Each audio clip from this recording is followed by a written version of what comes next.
नमस्कार. मी म्हसवड नगर परिषद 2025 या निवडणुकीमध्ये आम्ही पती-पत्नी या ठिकाणी प्रतिनिधित्व करत आहे.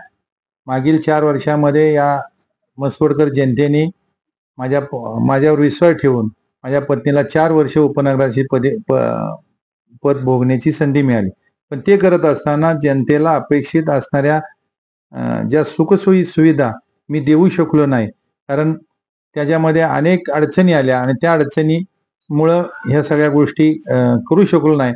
परंतु यावेळेस मात्र या तालुक्याचे भाग्यविधाते माननीय नामदार जयकुमार गोरेभाऊ या भारतीय जनता पक्षाचे नेते यांच्यासोबत जाण्याचा निर्णय घेतला.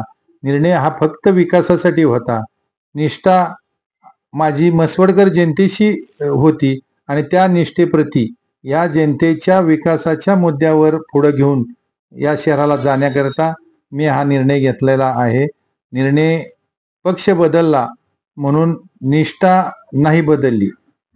ही जनतेशी, म्हसवडकर जनतेशीच माझी निष्ठा आहे आणि पुन्हा एकदा मी या म्हसवडकर जनतेच्या दारात जाऊन पुन्हा सेवा करण्याची संधी मागत आहे आणि ती संधी मला मिळेल आणि पुन्हा एकदा उज्ज्वल एक भविष्यात सुंदर असं म्हसवड शहर माननीय नामदार जयकुमार गोरे यांच्या नेतृत्वाखाली निश्चित या ठिकाणी निर्माण करण्याचा प्रयत्न आम्ही सर्व 20 नगरसेवक आणि आमच्या नगराध्यक्षांच्या नेतृत्वाखाली आम्ही निश्चितपणे करू आणि पुन्हा एकदा विश्वास या नगरीला देऊ एवढीच ग्वाही मी या ठिकाणी देतो.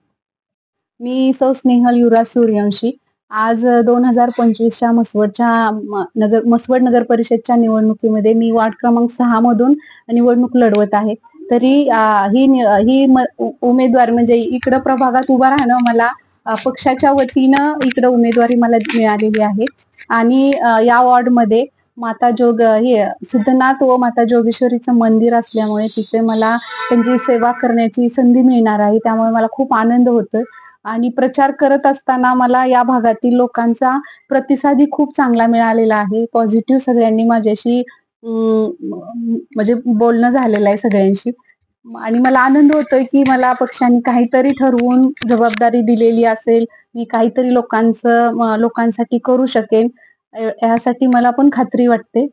त्याचबरोबर मी जो माझ्यावर नामदार ग्रामविकास मंत्री जयकुमारजी गोरेभाऊ आणि आपले म्हसवडचे लाडके विजय सिन्हा भाऊ या दोघांनी जो माझ्यावर विश्वास टाकला आणि ही मला वॉर्ड क्रमांक 6 मधून निवडणूक लढवायला उमेदवारी दिली त्यांचा मी विश्वास सार्थ करण्याचा प्रयत्न करेन.